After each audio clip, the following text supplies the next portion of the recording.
What's you do? Executive 23 here.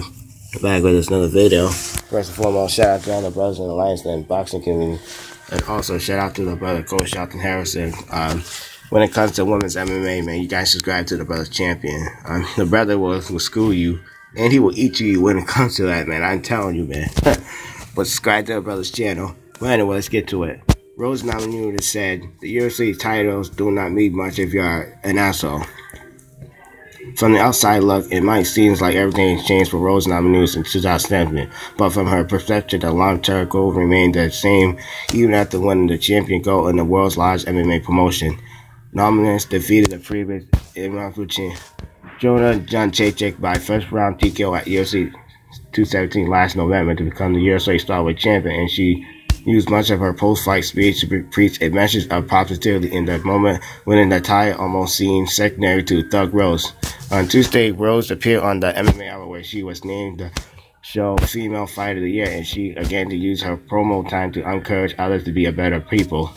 Me saying that this belt don't mean nothing is not really that it doesn't mean anything. It doesn't mean as much as you are just an asshole. You know what I mean. No one said me being the best in the world, it doesn't mean that much to me if I'm not a good person at the end of the day.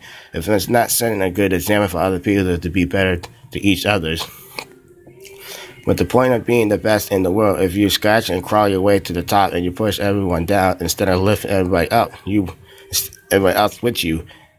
As for why this message is so important to know, the 20-year-old fighter has mentioned dealing with abuse in her childhood and her father struggling with, I can't say that word.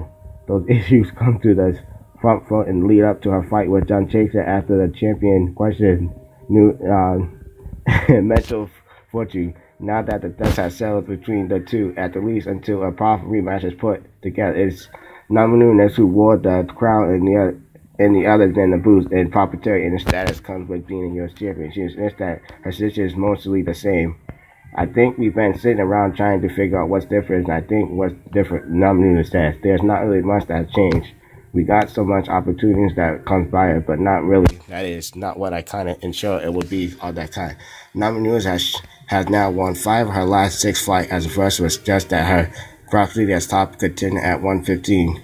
Too few have predicted that she would have gotten a title shot after defeat Jędrzejczyk in 2017. Looking back at it now, Namajuans can see how the piece fell in place for her and up in current position. There were times where I didn't know for sure that is how it's going to happen, but I have a strong feeling that it would. Namajuans say even though that was a lot of challenge that I had to go over, the stars seemed to advocate for more certain blessing people that were brought into my life. One has, for example, that popped into my head. Valentina Shevchenko and her team coming into town was a huge help for me.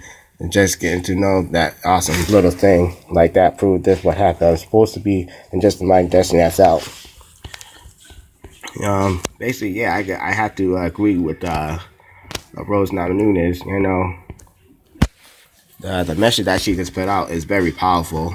But yeah, but I say 2018 is gonna probably be a good year for Rose. The rematch between Jędrzejczyk and her is supposed to happen. I don't know when, but now that the blueprints are out, I pretty much I see Rose beating Jędrzejczyk again in the rematch. But you guys tell me what you think. I'm out.